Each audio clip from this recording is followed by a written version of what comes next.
A World Cup is thrilling, exciting. There's a lot of emotion.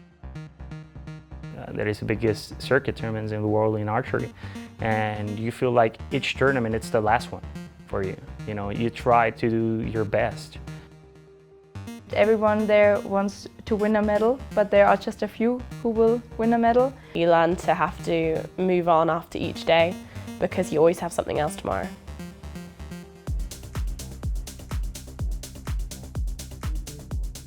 The World Cup final to me is a pinnacle because you shoot 4 events a year and you qualify and it's just the top 8. The World Championships, it happens every other year, but I don't know, to me the World Cup final is more exclusive. It's a qualification of the best that year. Here at the World Cup finals, and he got it! Braden Galantine has done it. I was at the first World Cup in 2006. The experience back then was it went from the Grand Prix to the World Cup, so actually everything took a step up, both in the media and in the big stages for the finals. So you just saw World Archery start growing from there. 10, absolutely. It's an X. What? Back in like the 90s and early 2000s, the internet media wasn't even what it is today, and there wasn't a lot of knowledge share.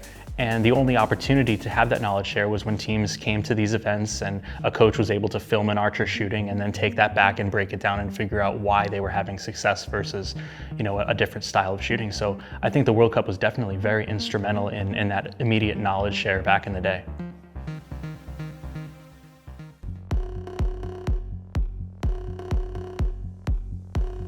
The concept have definitely changed. It's gone from being a good elite sport to be a professional sport.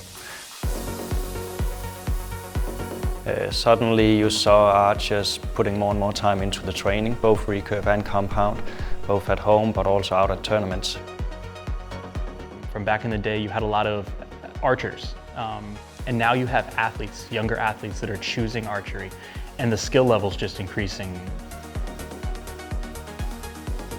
A lot of people say I don't act very professional, but I train full time. I'm still in school as well at the same time, and I'm getting the VR volume at the same time as coming out to international competitions, and I'm shooting with some of the best in the world. Yeah, it's a nice event to be at, and it's huge.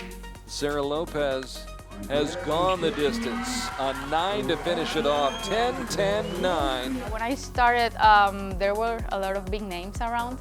And then I came and I won and again, so I became that name to beat. And right now, I'm not alone there. There's a lot of great archers that are in the top right now. I'm struggling to be in the top level again, but having all these different archers pushing me to get better, it makes me better, it makes my team better, and it makes our sport better. Oh, and he puts it into the 9. Just seeing the ability across the knowledge, everything across the country is just increasing. Has been really cool to be a part of, and to still be competitive after 20 years is a blessing. Learned patience, that's probably been the biggest thing. You can train hard and come out here and end up going out first round.